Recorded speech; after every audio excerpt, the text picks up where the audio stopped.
Alright, welcome back to round 8 of the ASEAN Youth Championship. Oh, and the seniors as well. Almost forgot. Well, let's jump into the games. Uh, we have, I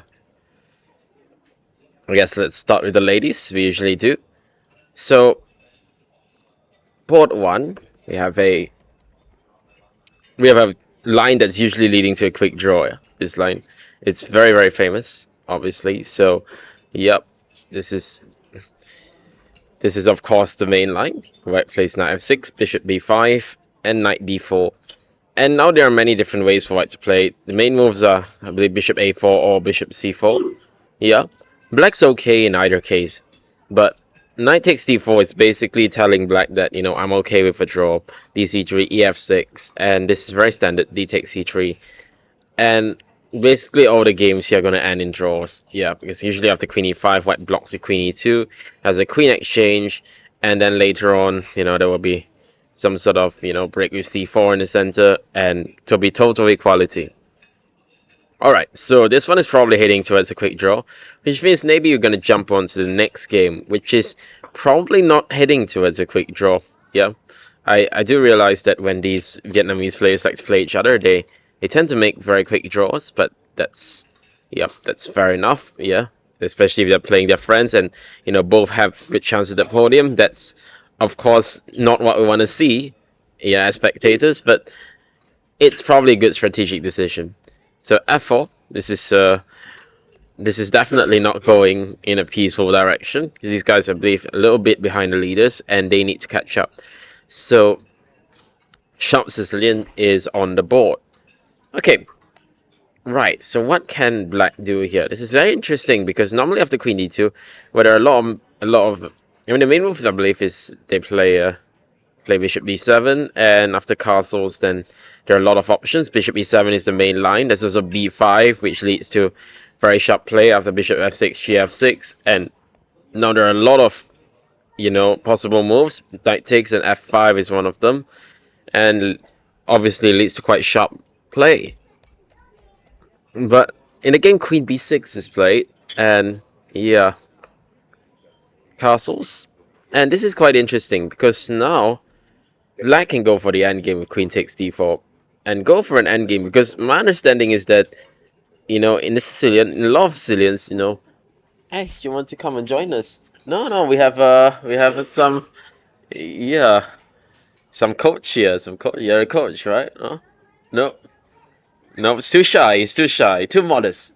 Too modest. That's the problem with Malaysian people. They're too modest. Yeah, we need more people who are willing to come out and promote chess, and then we might get more sponsorship.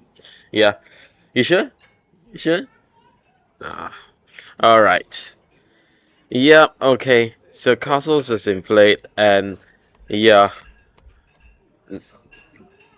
I don't know. It depends. I mean, black probably I would probably take on d4 if I was black and go some black bishop e7, because this endgame looks fine for black, honestly. Yeah, I mean, I have very easy play. I can play like the b5, bishop b7, and I should be doing pretty well. But we'll see how this one goes. Whether maybe black wants to go for something a bit sharper. She doesn't want the endgame. But then if she doesn't want the endgame, then why queen b6? Yeah, that's the question, right? Okay, let's move on to the next game. We have another sharp Sicilian. We have right now this line. Yes, this is the Taimanov. Bishop e3, a6, and bishop d3. Interesting. Interesting stuff. Yeah, I think as of now, bishop d3 isn't really that fashionable. I don't think it's really that critical either. Yeah, I mean, it's playable move, of course, but the main move now is, of course, queen f3. Yeah, there's also the move g4, by the way. But queen f3 is now, retaken the spot as probably the main try for white now. I mean, before this, g4 was, a couple of years ago, g4 was all the rage. And, there are a lot of interesting lines here, like if play knight c6, queen c6, queen d2, and basically sack this pawn when we get a lot of play this way. And queen c4, and after knight f4, you go back to c7. It's quite an interesting position here, where, of course, white has a big lead in development, but then he's also lost his center pawn, so it's leading to quite interesting play here. A lot of times a move like knight f6 is met by knight h5, by the way, these type of lines. So the idea is, of course, it's making it hard for black to develop this bishop. Especially if he takes on h5, it's going to be quite hard to develop this guy because we have a lot of pressure on the g file. But okay, none of this was played. Bishop d3 has been played in this game, and now knight f6. So yeah, there are different ways for white to play. She takes on c6. I'm not sure how much of this is prep and how much of this is over the board inspiration. I'm suspecting more of the latter, to be honest, because I don't think this is very inspired by white, to be honest, and it doesn't seem like something we would prepare. Yeah, I mean, also black gets d5 quite easily, which is usually what black wants in these type of structures, so I don't know why white has done this, but we'll see. It's still a playable position for both sides. I'm not saying black is better or anything. Sorry. So I was saying, I don't say that black is better or anything. It's just that I think black has no problems, which is kind of what you want. Just, half an hour into the game, so maybe less than that actually. We started late. This is why the broadcast started a bit late, because the games upstairs started a little bit late. I think there was some photo shoots. There was some photo session upstairs, so yeah, that's why we started a little bit late. But that is life. Yeah. I mean, if you're gonna come all the way here, then you might as well take some photos, and it does make sense after all. Okay, we have a sharp line here. We have Arca. Arca has been playing some very interesting chess this time. So Arca is shying away from his favorite knight f3. Usually he just plays knight f3 and plays this setup against literally everyone. But he's gone for a very sharp line today. I reckon this is some sort of prep. Bishop b4. It's gotta be some prep, no? Bishop takes b4. Bishop e2. You don't enter into such lines without prep. Yeah. Queen takes g2. This is interesting. And he played it very quickly too, so this must be prep. Queen d6 and black plays knight d7, stopping queen f8. And castles. And now black is thinking, which is strange. Because it would seem that this is the most, obvious sequence of moves. Maybe he was mainly preparing to move bishop f3, maybe. That would make actually some sense. And after queen g5, obviously now you can't go queen d6 because queen goes to d8. But okay, you play a move like knight e2 and play for comp this way. And I think there was some games here. Yeah, it was yeah, there are obviously some games here from some strong GMs. So perhaps he was preparing for that. But the queen d6 is also a very logical move, right? So it's strange that he starts thinking here, and then after thinking for 10 minutes, he grabs this pawn on f2, which, I don't know, this seems very optimistic what he's done. Very optimistic. We'll see if this works out for him. What can white do in this case? White obviously needs to get his pieces out real quick, right? Otherwise, he will get in trouble because he's down material. Okay, the most interesting move to me seems to be this one. Threatening this, but I'm not sure whether it's any good. So there is a game here, as would be expected.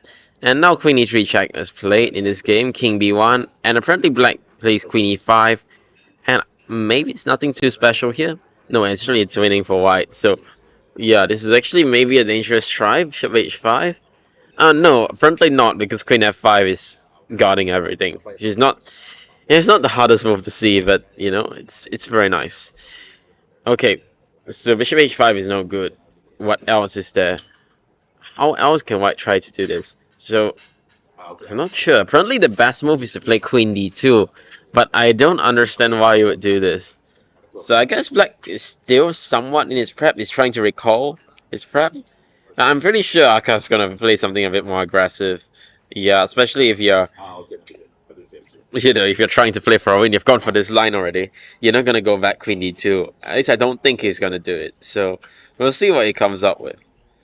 Okay, so what else is there? We have an all Vietnamese battle, and we have another one of these. Yeah, one of these lines. Yes, the Vietnamese love these lines. Yeah, h6 and c5. They love nothing more than to play these sort of bishop b4, c5 ideas. e3, bishop e6. And, okay. I don't know, this doesn't seem like, it doesn't seem like the most aggressive version of this c5 break. That being said, I'm sure black is still fine after bishop b2. It can play like knight takes c5 straight, I think. Or maybe start with rook c8 first even. But let's say even knight takes c5 and yup, I think it should be fine with knight e4 coming up. Okay, so this should be fine for black. I'm not going to dwell on that because we don't... I mean, we have seen a lot of those type of positions already. So let's look at some more interesting ones. Okay, we have this bogo, which is, by the way, the bogo is a very popular line amongst Indonesians, I've realized. Yeah, they really love these type of bogo setups. I mean, it makes sense. There's very easy play. You just play bishop b4, a5, you know, d6, e5. Yeah, I can do that. Yeah, somebody's asking me about the screen, the projector screen on this in the in the commentary room, but the thing is that I can't control that. That's by the hotel, so there is nothing I can do about that. I would have loved to have it up, but you can always watch me on YouTube. That's the best thing. Yeah, can have your phone out and everything, which is nice if you want to. Okay, so e takes d4, knight takes d4, and rook e8, and okay, he's hit that pawn on e4. It's fair, so white defends it. Takes and knight takes d2, knight c6, and yep, it's one of these typical structures that you can get from a lot of lines. Of course, there is these double pawns which maybe can be attacked and exploited. Perhaps on a good day, white can try and move like c5, try to fix these guys. But on the other hand, black gets this b file, which is quite nice for him. So we'll see.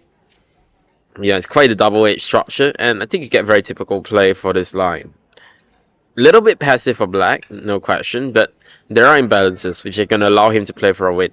Because obviously black is going for a win here. So the last two rounds, you know, players, especially those below the top two boards, have to win if they want a chance at the medal. Okay, let's move on to bot 4, and we have another interesting line. We have the bot Vinnick setup, but with white this time. And this is quite interesting because, you know, it's a very combative line, and so white is basically trying to play for a win, or at least he's trying to say that he's playing for a win against his high-rated opponent. Knight g2 castles, or maybe this is the only setup he knows how to play. This is also a possibility. Yeah, I'm not sure about castles so quickly. I think in these lines usually you play d3 first to get bishop e3, so it makes it a bit more awkward for black to play knight e8. Because here the thing is that black can easily get his knight to e6. Yeah, let's say if we play d3, knight c7, and bishop e3, black is in time to get knight e6 and put this knight on d4. And that's usually the typical way to play these type of positions. If black can get his knight, you know, from f6 and reroute it this way to d4, then he's usually doing very well. That's the usual rule. And once knight comes to d4, then black's strategy will be to play on the queen side. And white will try to storm the king side, but the queen side play will come quite quickly. So I usually like black in these sort of situations. So rook b1 is played. This is interesting. He's trying to get b4 himself. Yeah. So knight c7 is played and a3. Okay. So white is trying to get b4, and it makes sense. Okay, what can black do about that? He plays d6, and after b4 just plays b6, which, okay, seems a little bit on the passive side. I mean, a5 also seems logical, yeah, to try to stop this. Yeah, but it's also possible to do this. You know, it's also maybe possible to play more like rook b8, having some games here. And the idea being that after b4, you can play maybe c takes b4 and b5. And this is leading to quite interesting play. There is still some theory here after d4, b takes c4, and, you know, b5. So maybe black shouldn't take on c4. Yeah.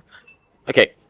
Currently a5 is an interesting move here as well, with the idea of b takes a5 and d4.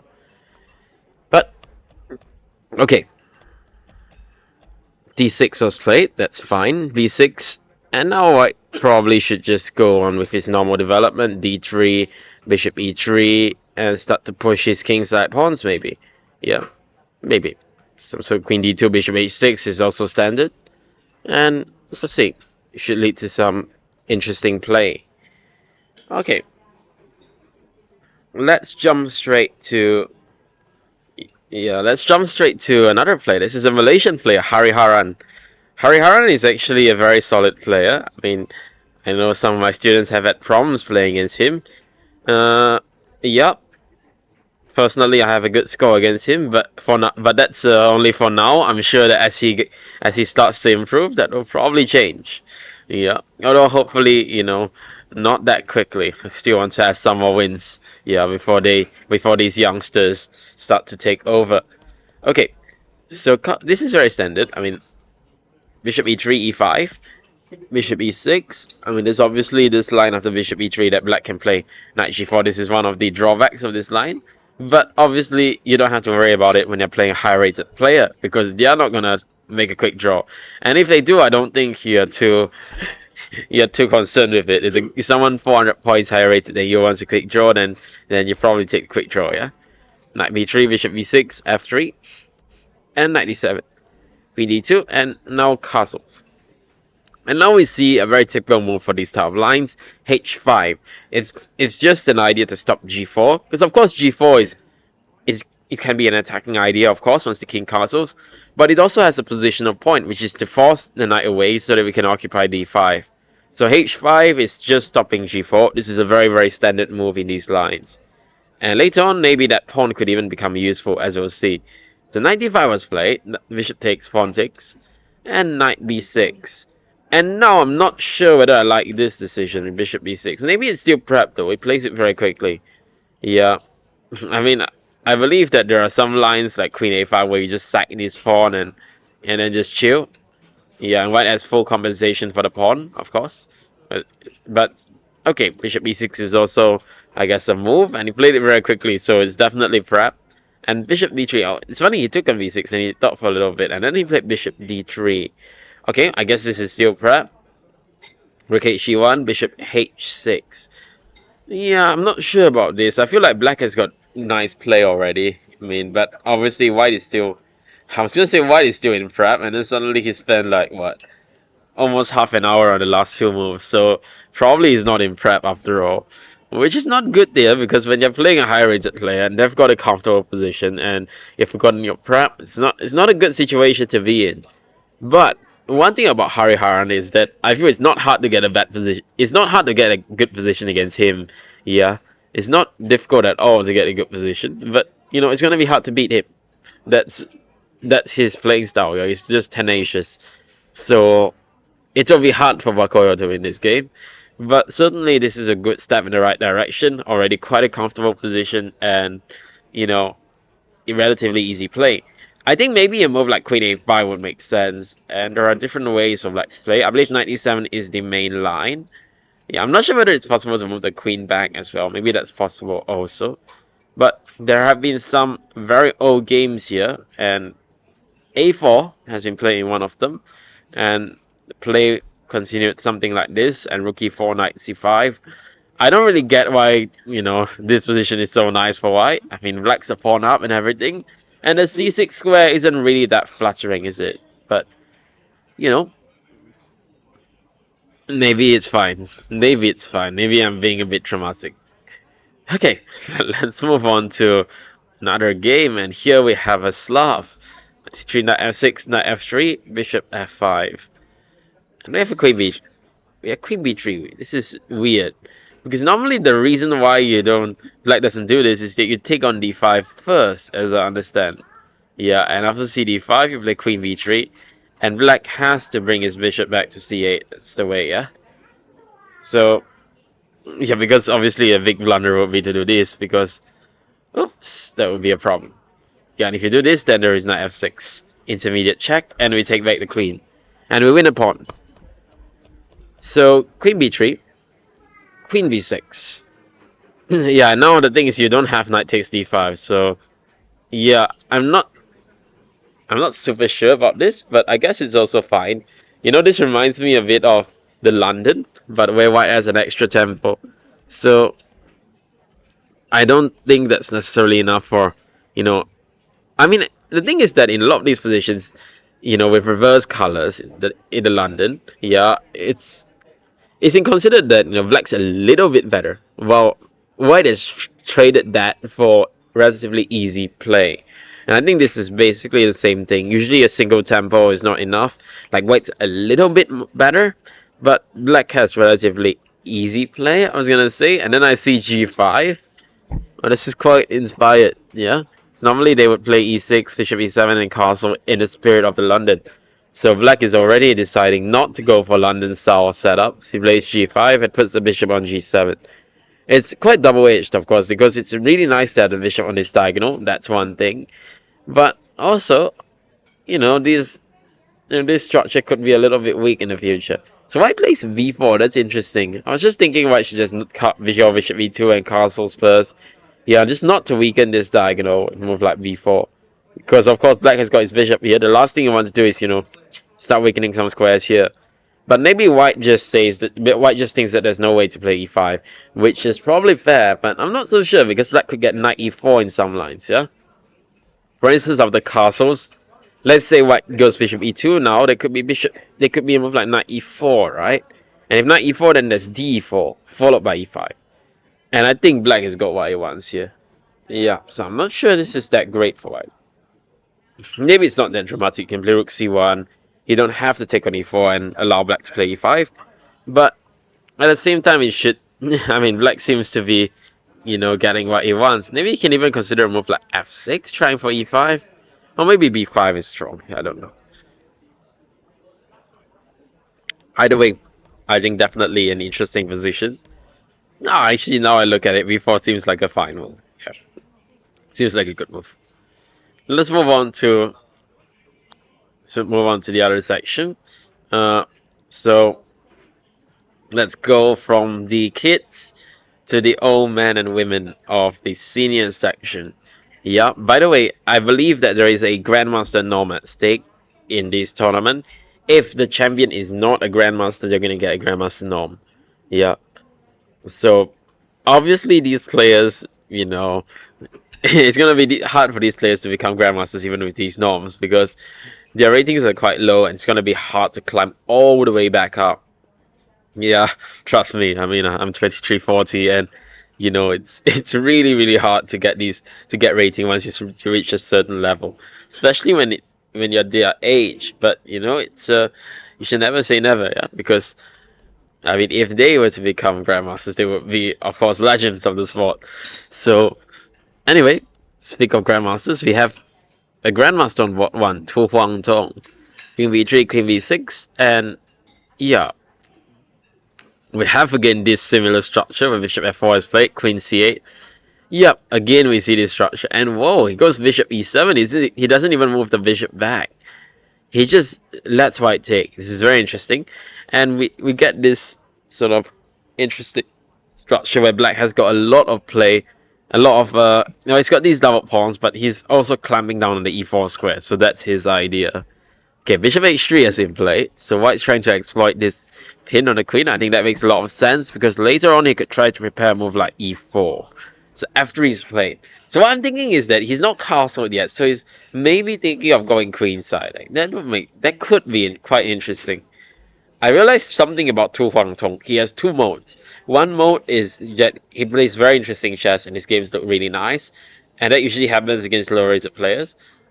Or he just wants to draw and then it's over in 5 minutes, and then it's the least interesting games that you can get. So it's good to see that we are seeing fighting tour today, because drawing 2 is very boring. Sorry, too boring. So g6 is played. I guess white was trying to provoke move like f6, so that the knight will get trapped, and then maybe he would go to d6, yeah? And something like this. And now, I guess, maybe even move like e4 could be in the cards, because there's some issue along this diagonal as well. Okay, so this would be pretty bad. So that's why black plays g6, just cementing. And now e4, yeah? So, obviously black can't take twice because of the pin here. So he plays knight d7. Makes sense hitting the bishop. Bishop d6 takes, and we have reached the game position. And now black is thinking. And I think he's very much right to think. Because there is an option to take twice on e4, but I'm not sure whether that's that great. Well, it's quite interesting because obviously I think knight e4 will be quite bad because of a move like rook e... I was going to say rook e8, but then there might be castles. So maybe not rook e8. Maybe a move like queen e8 to try to exploit this knight this way without hitting the f7 pawn. I mean, without leaving this f7 pawn undefended. Okay, this doesn't look that great, so maybe white shouldn't take. Maybe white should castle first. I'm not sure which side. Both sides look logical. Maybe king side, so we can target this pawn. Yeah, and then later on you can play rook e1 and take back this pawn. So even though white is a pawn down for now, I really don't see how black can defend this pawn because I'm going to take it next move. So you don't have time to get a move like f5 in, obviously, because right now you're pinned here. And I'm going to take it next move. So, yeah, I don't know what black is going to do. Because if you don't take right, let's say, I don't know what's a good move you don't take, actually. Let's say for argument's sake, I don't know, move like knight g7. So I'm thinking there could even be something to be said for e5, yeah? And this pawn structure looks very pretty. And I know that these older GMs really enjoy these sort of nice pawn structures and they play them very well.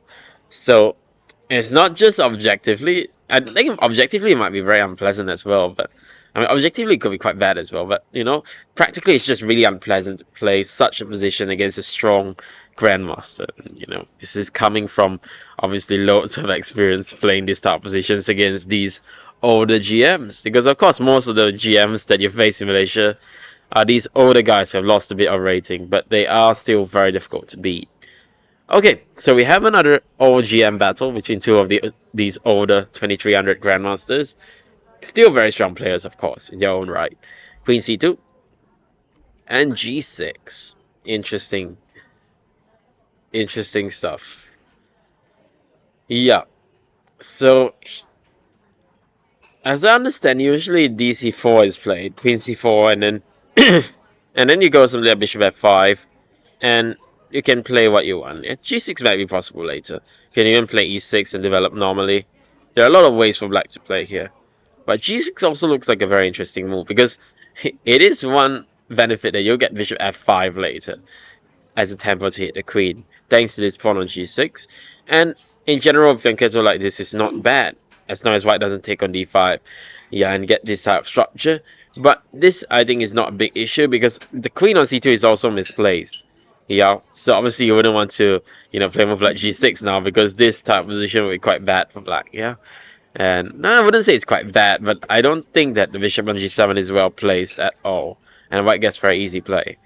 But with the queen on c2, the bad position of the queen compensates for this, yeah, slight concession of having the bishop on g7. So I think black is doing fine. Okay, game is not. I mean, white is thinking for a really long time of the queen c2. I stopped for like half an hour, so I don't know what's going on. Is the broadcast stuck, or is he thinking? I guess we'll find out soon. Okay. I mean, either way, it will be quite weird. Because, of course, the broadcast will usually not be stuck with Shin Aswan, the legendary Shin Aswan, handling the broadcast. But then it's also weird to see a GM thinking for like half an hour, right? So, yeah. But anyways, I mean, half an hour on an opening move, that's weird. But anyway, let's go to this game. It's a Petrov. Classic Petrov line. Bishop e2. Yeah, as always, a very solid line. Knight g4. It's more combative than I expected. I mean, normally I think white would just castle or something. And, okay, at some point you can take on f3, play something like c6, try for d5, put the bishop on e6 or f5. And it's a very, very easy play for both sides. White will try eventually for a kingside attack. That's his idea. Yeah, actually with that in mind, I'm not sure whether h6 was the best move because obviously white's going for a kingside attack and the last thing you want to do is, you know, give him a hook with g4, g5. Yeah, I'm not sure about this. Knight g4 and he plays queen d7. Perhaps this is an old line, but yeah, I'm not sure. So firstly, knight f2 will be pretty bad, I guess, because of this check. c6 takes, and now yeah, with black structure a little bit compromised. I mean, actually, I think his structure is fine, but maybe the issue is just this. Yeah, and now d6 is hanging, g7 is hanging, and also you can't even castle because if you castle, there might be bishop h6. So this, yeah, this could be a serious problem. So after bishop f4, black plays queen d7, now renewing the threat of knight f2. Okay, so we probably have to move the bishop, but where? c4 maybe? Bishop c4, castles, and h3. And maybe just rook e1 or something. Yeah. White is very comfortable play. Later on, he can think about pushing g4 and maybe g5. Yeah, that's definitely an idea we're going to be looking at.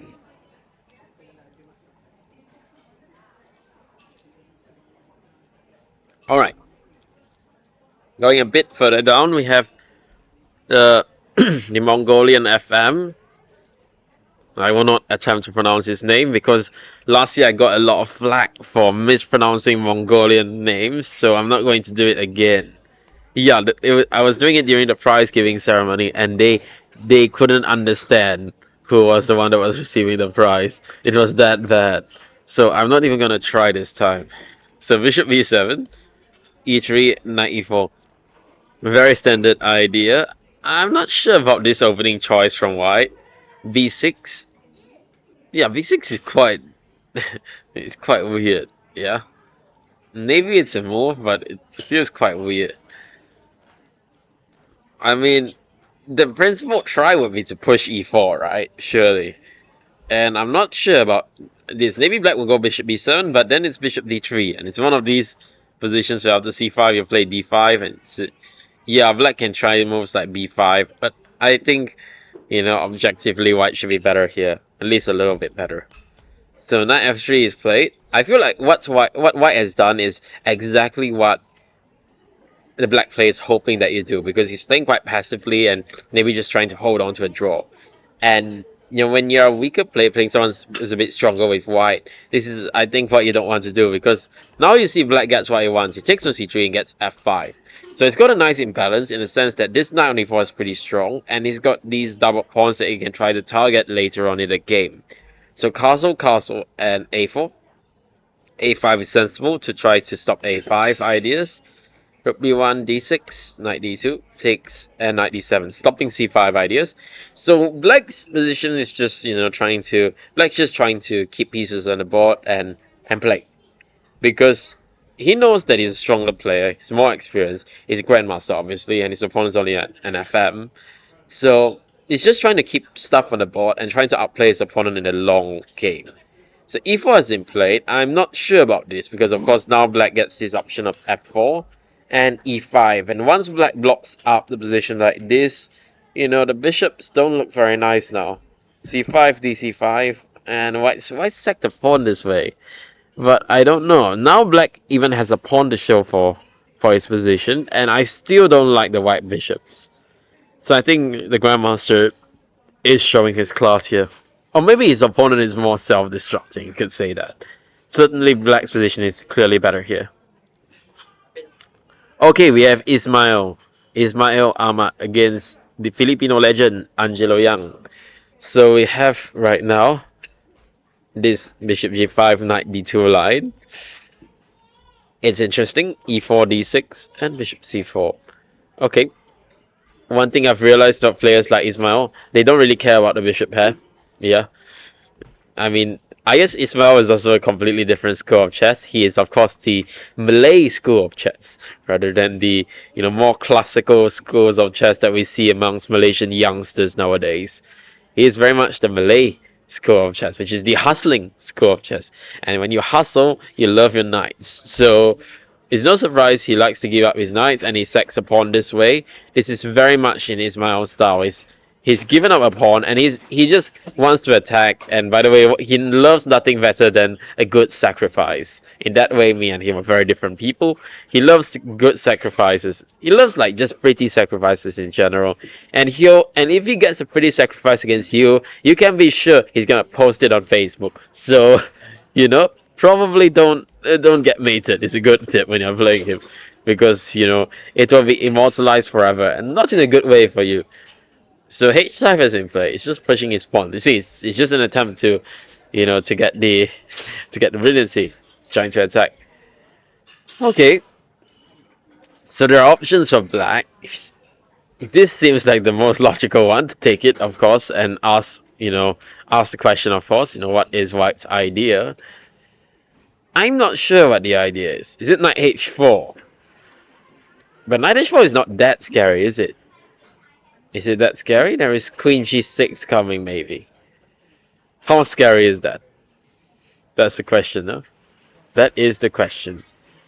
If you go queen g5, this seems to make sense. And my idea is to do something like this. So, yeah, it's a little bit on the passive side, but I am, after all, up 2 pawns. So you gotta prove. You gotta prove what you got. And I guess white has pretty decent compensation. So h5 does seem pretty good. Yeah, gh5 is good. As is the move he played, queen f5. That would be my two candidates if I was black, certainly. Yeah. I guess hg6 is the only way to justify white's play. And now, absolutely not king g6 because of knight h4 check. Yeah, and then that will go on Facebook 100% of the time. But of course, queen takes g6. And actually, I'm not really sure whether white has any.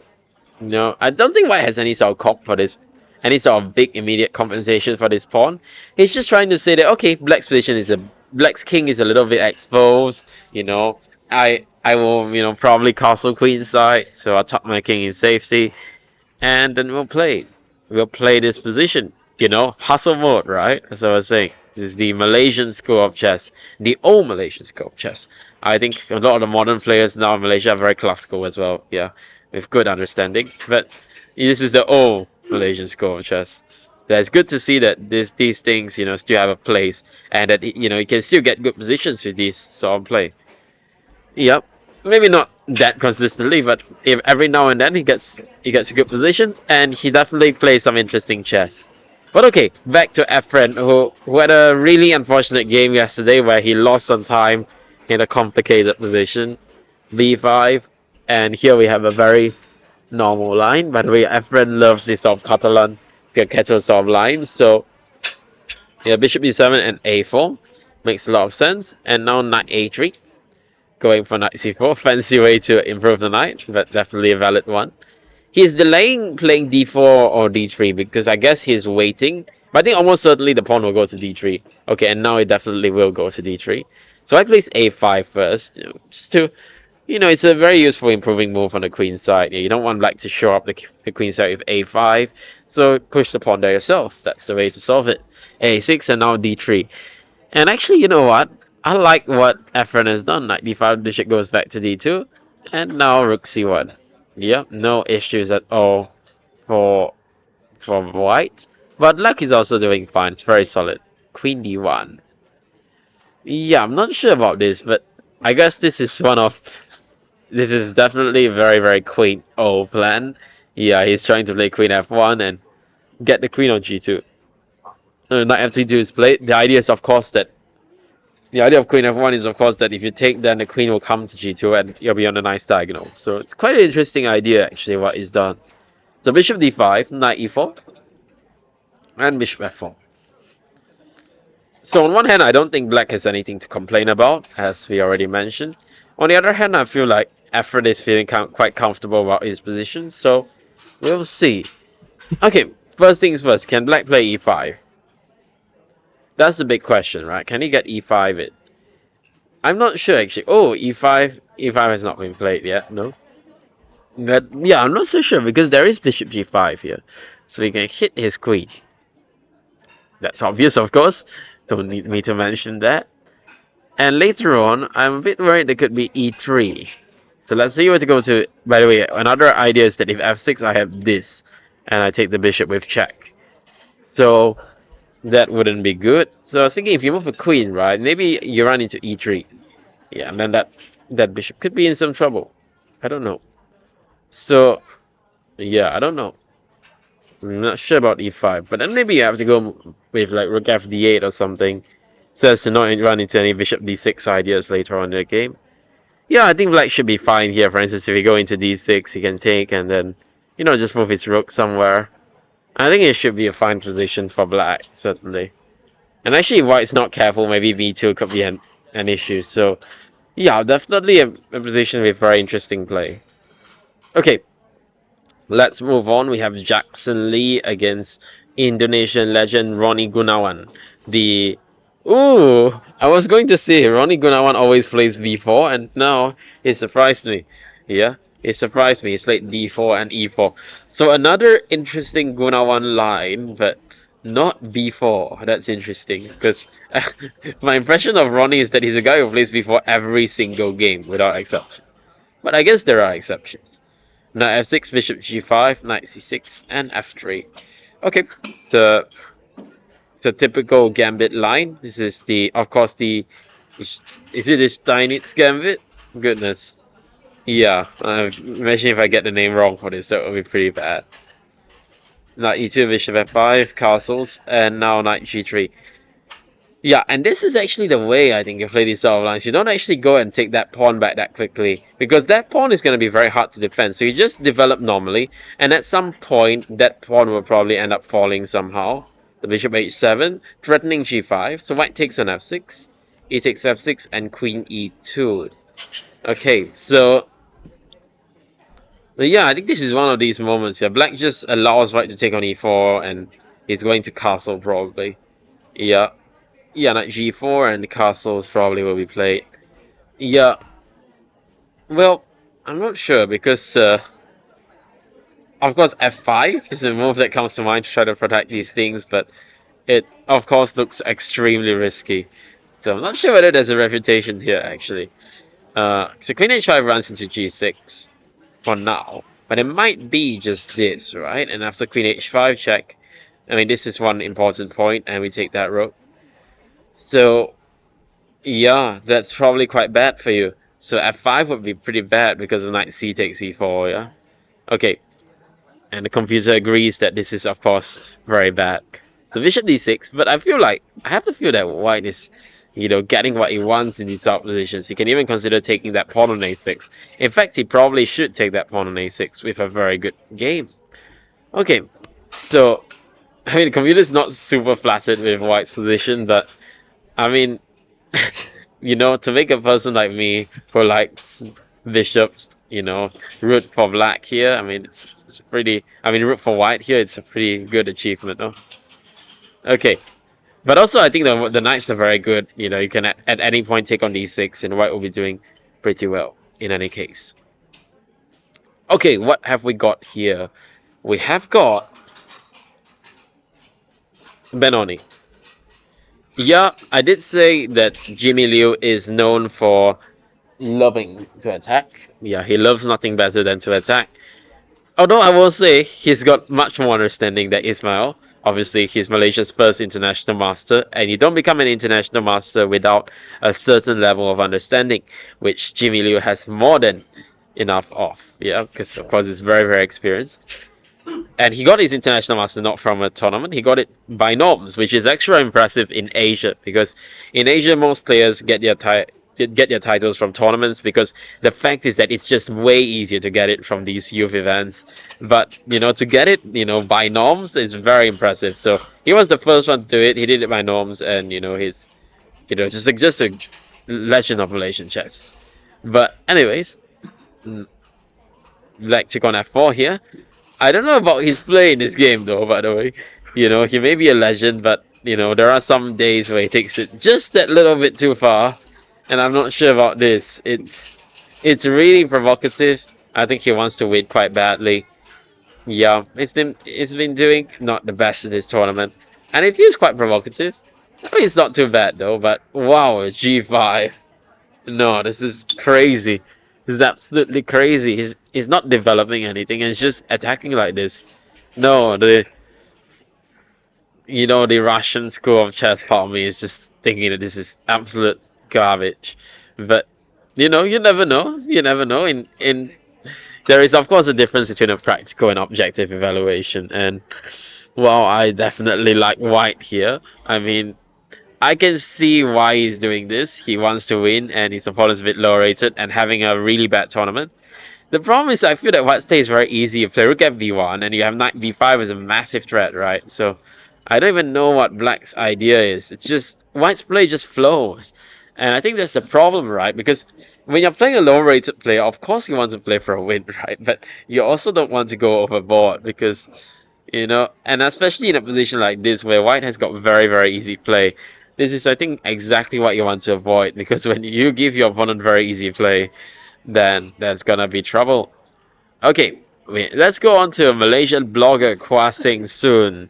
Yeah, I believe he's a Penang-based blogger, but he posts a lot. He used to write these, really well-written blogs. Yeah, and I think he still writes them. I'm not sure whether he writes them as frequently as he does, but I mean, he used to write these blogs, I believe, for some newspapers as well, and they were very well written, to be honest. And I used to read them a lot as a kid, because he was around way before then. When I was just starting chess, he was already an established writer. But it turns out he's actually not a bad player, I guess. He's almost 2000. He may have been 2000 before.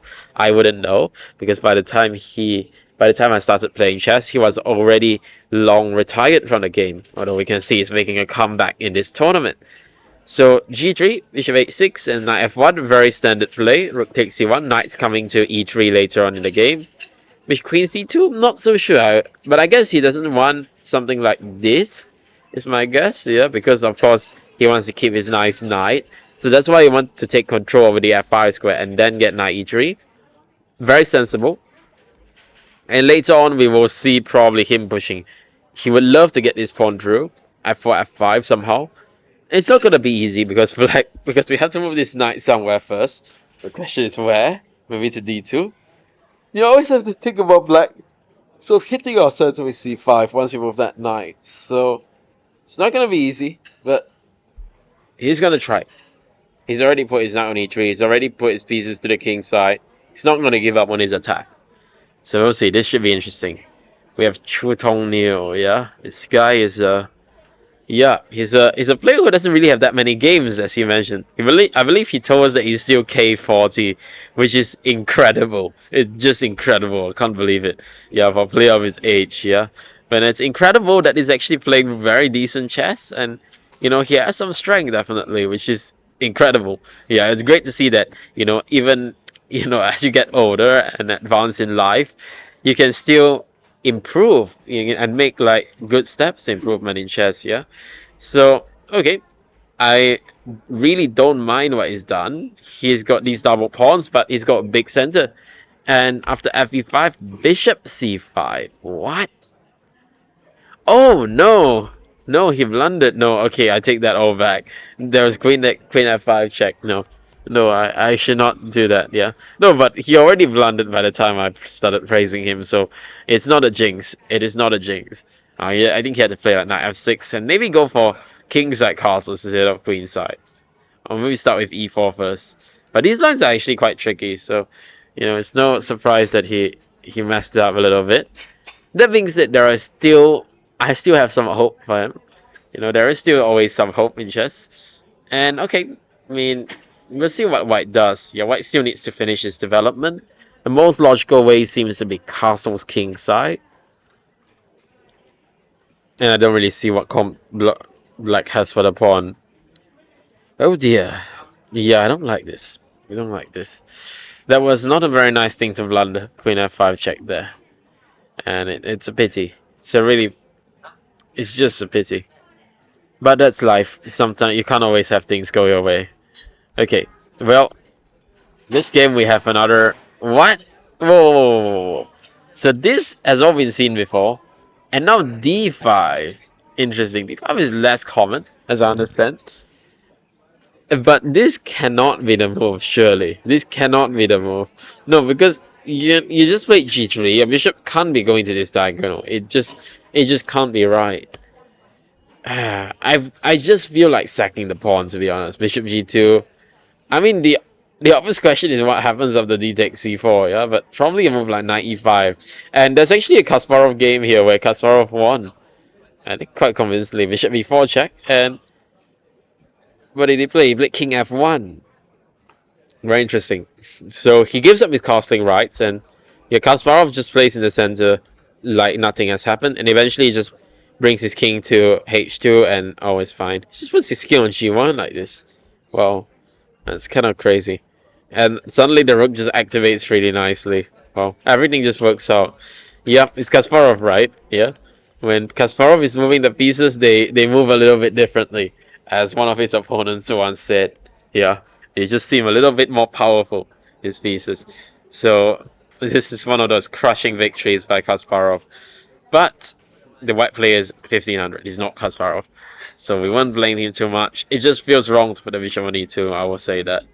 I don't expect him to win like Kasparov, but to put his bishop here, it kind of feels like a bit wrong, to be honest. Queen d7, knight e5, and rook fe1.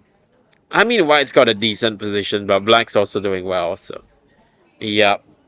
Well, White's not got into trouble, of course, but I mean, it's hard to get into trouble. Even if you mess up the opening with White, the worst you're gonna get is a slightly worse position, right? It's not like Black where if you mess up, you lose on the spot. So that's normal. But of course, now I like Black. I don't think he should have taken on B5, to be honest.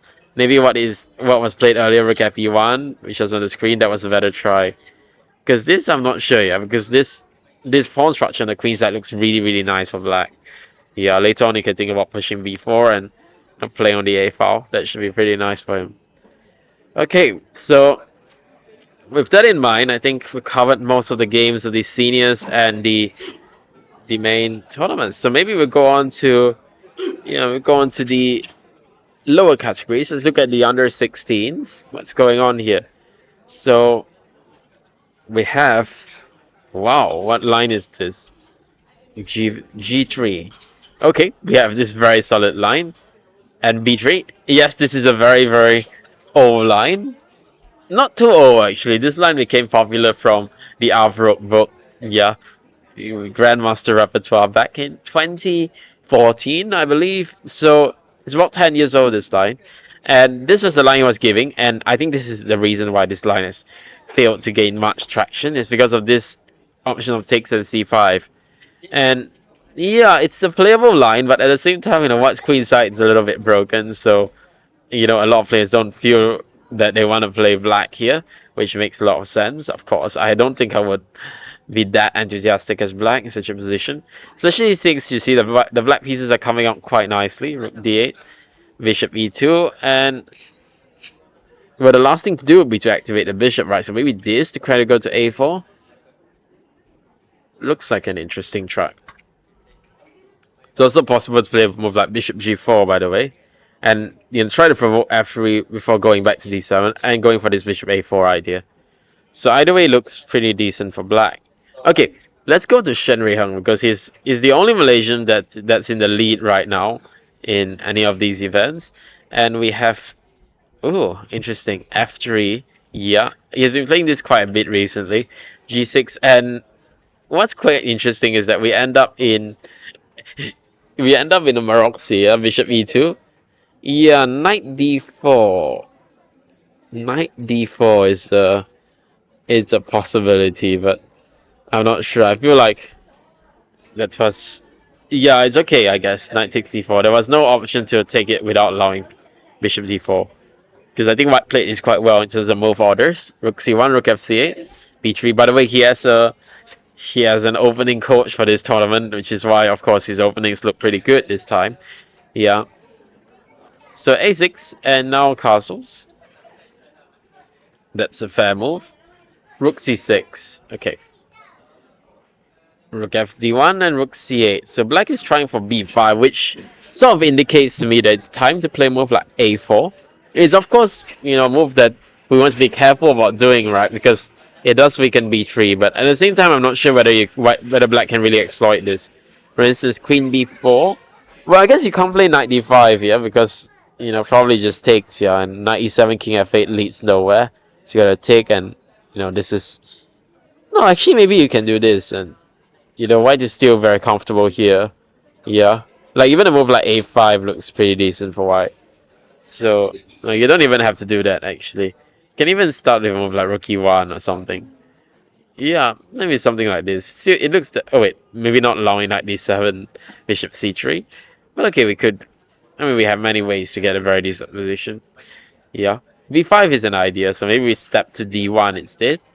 And then later on we can move the bishop back. Even to B6 maybe. Maybe we go to B6 actually, why not?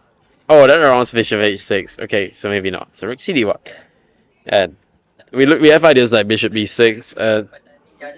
Yeah, then we can do whatever. We can maybe try to push on the king side. We can go bishop F1, try to hit the E pawn. A lot of ideas for White here. So maybe this is possible, but I'm not sure. Maybe there is a better move. Maybe we can just, I don't know, defend the pawn and then try for some sort of kingside attack. That's always an idea worth thinking about, yeah? So maybe something like queen e3, just stepping out of this awkward pin and then starting to push here. It's a relatively modern plan in a lot of these a lot of these lines, yeah, where you play queen e3, push the f pawn, and just attack like this. But it's actually proven to be very, very strong. So we'll see whether he goes for this. Okay, what else is there? We have another all Vietnamese battle, and it's another one of these Spanish games, so I'm not going to cover them out of principle. It's just too boring for everyone. Okay, so d4 e6, c4 knight f6, and a3, c5. Okay, very provocative from black, very provocative, because black has placed his bishop on b7, so it's basically inviting white into a very good version of the Benoni. But black has done this, I guess, because he needs to win. Although I'm not sure about this choice. I feel like white's got pretty easy play. And it's one thing that you need to win, but I feel like when you need to win, you want to choose lines which, give your opponent some trouble, yeah, rather than giving them sort of easy play. I'm not sure about this. Yeah. Okay, knight e5 makes sense, because I guess if you take twice, he's trying for knight d6. And if he gets knight d6, he actually has a pretty decent game, yeah. Because I don't think we can play f4 when we're giving up this bishop. And also, he's got this queenside majority, he can try to push later on in the game. Yeah, maybe the bishop will come to d7, and later on try for b5. So I can understand white doesn't want to take, and it makes a lot of sense not to take, of course. And the knight will probably end up going to c4 later, yeah? So maybe even now, knight c4, I don't know, and the idea to take back with a pawn, which, yeah, it looks weird to trade this knight this way, not trade it on e5. But I believe this is quite a big improvement, having the pawn on c4, because it makes it very hard for black to play b5. And we also have this b pawn that we can try to pressure black on. So maybe we can try to double here. That could be an interesting idea. And white, I think, has full control of the game if he does this. Okay, so let's move on to the next game. We have Duan Day 2. I made another mistake of trying to pronounce a Vietnamese name. They will probably be like, "Who are you talking about?" Yeah.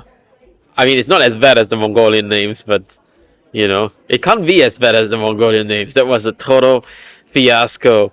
That's the reason why there are no Mongolians this year. They have been, brutally insulted by my horrible pronunciation, and they have decided not to come. I hope that's not true. Knight b6 has been played, and now g3. Okay, it makes sense what both sides have done. Bishop comes to d4 and b5. I don't know. I feel like White's got a lot of control also. So black needs to get some breaks in. So probably a move like f6. But once you do that, then white's bishops become very strong. And now white has a lot of space, so he just needs to sit tight. Maybe even move like knight b3, sort of hindering moves like a5, obviously, because then, things would start to hang on the queen side. And just wait for black to do whatever. We can just improve our pieces, queen d2, etc. Maybe even rook d1. And then wait. Maybe even pushing h4, h5 makes a lot of sense as well. I think we have a lot of ways to improve our position, and black needs to find a way to get his pieces out. Especially black being the higher rated player. He's going to be, desperately looking for ways to break out, because he's misplayed the opening quite badly. Yeah, it seems like black has made normal moves, but then suddenly white has a good position. And I think it's because it's one of these lines here of the Karo Khan, where it's actually very, very sharp, and black needs to know very specific things in order to get a good position. And if he doesn't know them, well, that's going to be trouble for him. That's how it is, yeah? Okay, let's move on to another game. Maybe let's take the under 14s. We have Leon Ray. But before that, let's look at the all Vietnamese battle, which is gonna be a dead draw. So let's go to Leon Ray's game. Okay, so what else is here? We have knight f3 d5, g3 knight f6, and yeah, very solid line from Yun Ray. Yeah, d3 is, I guess, an attempt for white to play for a win. He's trying to go for one of these. Yeah, that's expected. He's going for one of these. What lines did you call this? King's Indian attack, right? Fischer. It's one of the lines that Fischer used to play as white as well. Yeah, especially when he wants to avoid theory. So b6 was played. not really avoid theory. I don't think Fischer avoided theory. Now I think about it. He on days where he didn't want, where he wanted to have a fresher position, he would go for this. Yeah, I don't think Fischer was a man to like avoiding theory. But some days it's more fun, yeah, to play something different. The Queen C7 was played. Knight F1, FD8. I don't know. I feel like White's play is very easy. You get Knight 1 H2. Yep, Knight 1 H2. You put a Knight on G4. Knight D2. Interesting. Knight D2 is weird. Maybe he thought he'll get this pawn. But this ran into Yunrei's idea, which is Knight C takes E5. Wow. So I guess the idea is that, well, the Knight on D2 will be hanging in a lot of these lines. So if you take here, for instance, that would not be a good trade for White, because after Bishop G2, there is Rook takes D2 here. So I don't know what does White do here. And clearly he's not seen Knight C takes E5, because he played Knight D2. He spent 15 minutes on this, when he probably should have played Knight G4 in like less than 5 minutes, and then got hit by this. I'm thinking what he didn't like about Knight G4. Maybe he didn't like that H5 was coming. Yeah, maybe he didn't like this. And maybe he didn't like some lines like this after all, yeah? Knight takes E5 again. That could make sense. That could make sense. But at the same time, we can't even go back. It's not like we have to go back to E3. And okay, maybe not, maybe not. That can play with like Knight C5 apparently. So yeah, but okay, we can play Knight E3, takes, and wow, apparently this no, what am I doing? This loses, yeah, because there is Bishop B7. Yeah, Queen B7 and Bishop B5. So this loses actually. Black cannot take on E5. Okay. Well, after Knight D2, Knight takes E5 was played, and yeah, that's the problem here. You're not able to take on E5 with a knight. So White plays knight DF3, trying to exploit this pin. It makes a lot of sense now. Yeah, because of course it's trying to go for the same idea as before. So the move that Black would like to play is, I'm not sure which one it is. I was gonna say Bishop D6, but there is Knight takes F3 check. So what's White's idea of this? Is it to do, because I'm trying to think, if White does this, he goes back to C8. So is he trying to do this with idea of Bishop F3, Bishop C7 like this? It's very interesting. So Bishop G2, now Bishop takes D8, and White seems to win material. So I guess Queen F3 is the nice point, yeah, that White is going for, and I think Black is in big trouble here, yeah. Like, you have to go for a line like this, but then it's just sad. Yeah, it's very sad to play a position like this, of course. Like C5, Black will have some compensation with the knight coming to D3 or A4, but it's an exchange, and an exchange should be an exchange, right? So that doesn't feel right. Okay, so what else can you do besides knight F3? There is Bishop D6, but does that lose on the spot? Let's see. So if I take knight takes E5, Bishop takes G2. No, I can't count. I can't count. It's simply winning. It's just an extra piece. I cannot count today. I don't know why. But it's just a piece. Okay. So what can Black do? You can't really defend this knight. He might have to play F6. It's a little bit ugly, but maybe it's fine. Because of course we can take back with the pawn. And it's not a big deal. Yeah, we can take on E5. No question, you can do this. But this should be relatively okay for Black. With maybe he can even play Rook D6, with Bishop F6 coming up, and Black should be okay. So I don't think this is too dramatic. I don't think it's so dramatic for White, certainly. Okay, let's move on to the next game. What else is there? We have Wang Zihao She. Shang, I guess the last two letters in a lot of these Chinese names, because there are Chinese players with the same name. So the last two letters, I believe, indicate the province or rather the city where they are from. So I think SH should probably be Shanghai, I believe. So yeah, he is Wang Zihao from Shanghai, as opposed to Wang Zihao from Beijing or something. Yeah, so Yeah, that's the way these Chinese names work. There are also guys with these names who are grandmaster. Yeah, for instance, Xiao Tong QD. Yeah, who was one of China's most promising young talents. In case you haven't been following, well, he's not very well known outside of the open tournament circuit, but you know, as established players ourselves, we know these things. Okay, White Black has gone for a double. White has gone for a double Fianchetto, which is it's weird. It's really weird. But Bishop V7 is also weird. The whole black concept and white concept is kind of weird. And in the end, I can confidently say that I prefer actually the side without the bishops, which is which is uncharacteristic of me, I know. But it is a lot of pawns that he's got and just dark square domination. Queen H5 though, that's interesting. And wow, just a cold-blooded move, just A5 protecting everything. Cold-blooded and probably very strong because next move will probably be G6, yeah? So let's say you were to do... Okay, let's say you... Oh, you can't do that. So let's say you do this, Rook A1. Perhaps black will then blow Bishop C3. Yeah, then you can't come in that case. And basically, my idea is, I don't know, let's say I make a waiting move, is to play G6 and then hide this way. And you can't really do anything about that, I believe. If you take, I go to G7. And black is consolidating. Yeah, white's got one pawn back, but it's not the pawn, yeah, because I feel in a lot of these opposite bishop positions, it's not really that much about the pawn. It's about really, looking at the pieces. And black's pieces are absolutely dominating. Its bishop is just protecting everything and cutting off all the white rooks. His bishop on e4 is just dumb, and the white pieces just don't make a good impression. So black probably will win this one, I think. Okay, let's jump. Oh, let's jump to the next one. We have Ng Shu Heng. So I don't know anything about this guy. I didn't even know that this guy existed, to be honest.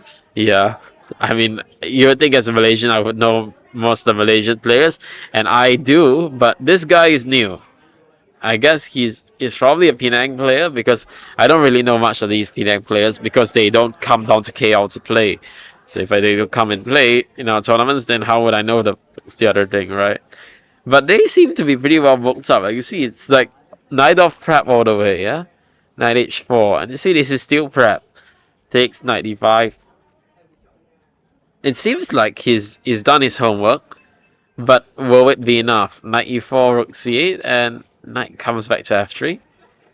Queen b6. I don't know. Now we started to think. I'm not sure. I feel like I'm starting to like black again. I feel that's the thing, right? It's one thing that you can come like really well prepared, but once you exceed your preparation, you have to know what to do because otherwise you'll throw away your advantage and more.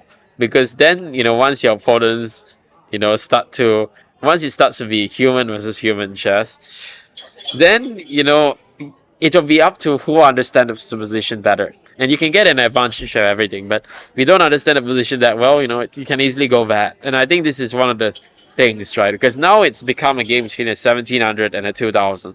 And the 2000 is outplaying his opponent. And it's not looking pretty. Alright. What other games are there? Let's move on to maybe some of the lower categories. There's the under 14 ladies. And yeah, the games seem to be somewhat stuck on some of these boards. So yeah, I don't know what's going on. The game seems to be stuck here, so we can't look at these. Yeah, maybe we'll go to the under 12s then. We'll do a quick one before we call it a break, okay? But it's too boring, this position. I'm not going to analyze this. Yeah. And when the two Vietnamese players meet, it always ends in a boring draw. We all know that. Well, not always, but I think we have seen in this tournament that more often than not, and much more often than not, it just ends in some sort of quick draw. Everything gets swapped off, and they just play super safe against each other. Okay, there is at least some fight here, which is, it's a good thing to see. I've been waiting for these guys to prove me wrong. Bishop e6. This is clearly not prep. So he's blitzed it, but it's also clearly not prep. Clearly not prep. So he's just like vibing it at this point. Just totally vibing it. Knight b2, queen c8. And knight b3, okay. I was thinking even to go for that queen c2 idea, just to because that bishop on e6 is so awkward, and the only idea he has is to trade bishops, yeah. But I don't know, maybe with queen c2 he'll go bishop f5 anyways, and I guess an endgame like this is actually quite fine for black.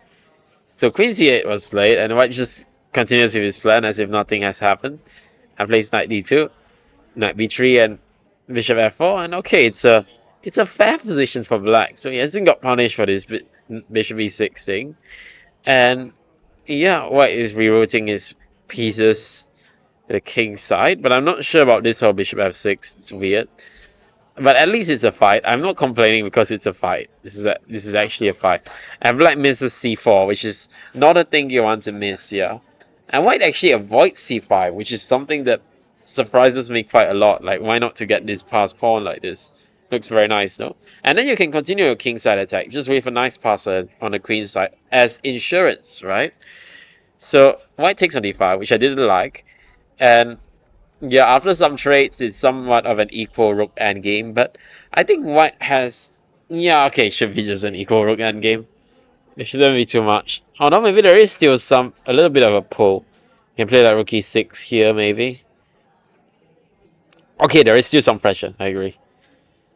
Okay, so maybe there is still some pressure from white. Okay, we'll see how this turns out. Ooh! Yeah, you see what happens when the Vietnamese players don't play with other Vietnamese players. We actually get some interesting chess. Look at this. So we've got Sicilian, f4, and just lift the rooks. Like, I don't care. It's like, I don't care. Caveman style. Let's go. Caveman style. Take my bishop. No problem. He's he's just giving up all his positional, yeah, his positional trumps and just going for pure attack, caveman style, like they did in the Greco era. Yeah, Gioacchino Greco. Yeah, the guy who had zero positional understanding but somehow managed to checkmate all of his opponents. Yeah. So f5 is played. I think this is absolutely right. I think he has to do that. But actually, now I'm looking at it, maybe this caveman style attack might pay some... No, it will not pay some dividends. I was thinking some line like this, but rook f4 is conclusive, threatening mate. So I guess f5 and I just like black at this point, yeah, because white has given up a lot to get his attack. He's given up his bishop. Now black has this c4 square that he can use after any sort of queen trade. So white has given up a lot of concessions to get this, and I think he might start to pay for it if black can keep up his good play. Okay. Anything else going on? I think there's not that much else going on. Let's go on to the lower categories. Under 12 goals. Yeah, I don't know. I don't see any super interesting games here. So, I guess this will be a good time for us to take a quick break. And we'll be back in about 15 minutes time, okay? So, don't go anywhere.